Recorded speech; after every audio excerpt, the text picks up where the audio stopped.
গত এক মাস ধরেই বিভিন্ন কারণে আলোচনায় সাকিব আল হাসান। তাকে নিয়ে অভিযোগের খাতাটাও বিশাল হয়েছিল ক্রিকেট প্রেমীদের কাছে। ফেসবুকে বিদায় নেওয়ার দরখাস্ত পর্যন্ত করেছেন অনেকে। অতঃপর সবার চাওয়াটাকে প্রাধান্য দিয়ে এবার বিদায় ঘোষণা দিলেন সাকিব আল হাসান। কথা রাখলেন সবার, মুক্তি দিলেন সবাইকে। বিদায় ঘণ্টায় তাকে জিজ্ঞেস করা হলো ক্যারিয়ার নিয়ে কোনো আক্ষেপ আছে কিনা। বিপরীতে মুচকি হাসি দিয়ে বলে দিলেন সবই পেয়েছেন 22 গজ থেকে। আর যেটা বলেননি সেটা হলো পারেননি শুধু ভক্তদের নিজের চরিত্রটা বোঝাতে। এখানে ব্যর্থ বিশ্বসেরা অলরাউন্ডার। বঙ্গপারের দেশটির মাঝে অনেক কিছু নেই, শত হতাশা ও চাওয়া পাওয়ার বিচ্ছেদে সর্বপ্রথম নাম্বার 1 হিসেবে লাল সবুজের ভূখণ্ডে এসেছিলেন একজন, তিনি হলেন সাকিব আল হাসান। ক্রিকেটে বাংলাদেশের পথ চলা বহুদিনের।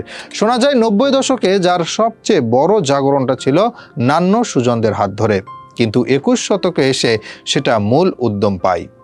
সেই পথের সবচেয়ে বড় আবিষ্কারটা সাকিব আল হাসান। ভবিষ্যতে মেহেদী, মিরাজ কিংবা অন্য কেউ যাকেই বলেন যে সাকিবকে ছাড়িয়ে যাবে তারা, কিন্তু একজন সাকিব ছিলেন, তিনি আজীবন বাংলাদেশের সর্বকালের সেরা। তার মতো আর কখনোই কেউ আসবে না। বিদায় কষ্টের শব্দ, বিদায় কখনোই সুখকর নয়, তবে প্রস্থান সব সময় একটা অনিবার্য সত্য, সেটা কখনো মিথ্যা হতে পারে না। আর বাংলাদেশের কিংবদন্তির ক্ষেত্রেও সেটাই হলো।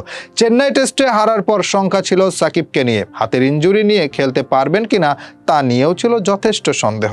কিন্তু আগের দিন কোচ চন্ডিকা হাথুরুসিংহে সিংহে ইতিবাচক বার্তা দেওয়ার পর ম্যাচের আগে দায়িত্ব নিয়ে এবার নিজেই হাজির হয়েছেন প্রেস বক্সে।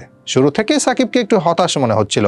এক কথা দুই কথা শেষ তার ফাঁকেই বলে ফেললেন, আমার মনে হয় টি-20তে আমি আমার শেষ ম্যাচ খেলে ফেলেছি। মিরপুর টেস্টে দক্ষিণ আফ্রিকার বিপক্ষে খেলতে পারলে সেটি হবে আমার শেষ টেস্ট। ওই একটা ঘোষণায় কেউ খুশি, কেউ আবার হয়তো হতাশ। কিন্তু দিন শেষে ক্রিকেট মানচিত্রে একজন সাকিবকে নিয়ে যখন প্রশ্ন উঠবে, তখন তার এমন সিদ্ধান্ত নিশ্চিতভাবেই আপনাকে কাঁদাবে, হতাশ করবে। ক্যারিয়ারের শেষ সময়টায় এসে হয়তো কেউই আমরা তাকে বুঝিনি, কেউই তার মনের ব্যথার কথা বুঝতে চেষ্টা করেনি। অথচ এটা ভেবে সবারই কষ্ট হওয়া উচিত, আজ থেকে আর কখনোই গর্ব নিয়ে বলতে পারবো না আমাদের একটা সাকিব আছে, কখনোই বলতে পারবো না আমাদের একটা নাম্বার 1 ক্রিকেটার আছে। ধন্যবাদ সাকিব, সময়ের সেরা সিদ্ধান্ত হয়তো এটাই, কিন্তু দিন শেষে আপনাকে মনে না রাখলেও অর্জনের খাতায় সব সময় থাকবে একটি নাম, সেটা হলো সাকিব আল হাসান।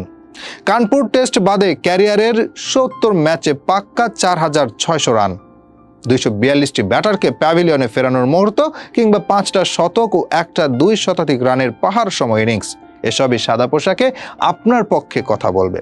টি-20 ক্রিকেটে 129 ম্যাচে 1 রান বাদে পাক্কা 2550 রান, একটা কম 150 উইকেট, এসবই আপনার এক একটা অর্জন। দিন শেষে ধন্যবাদ মিস্টার 75।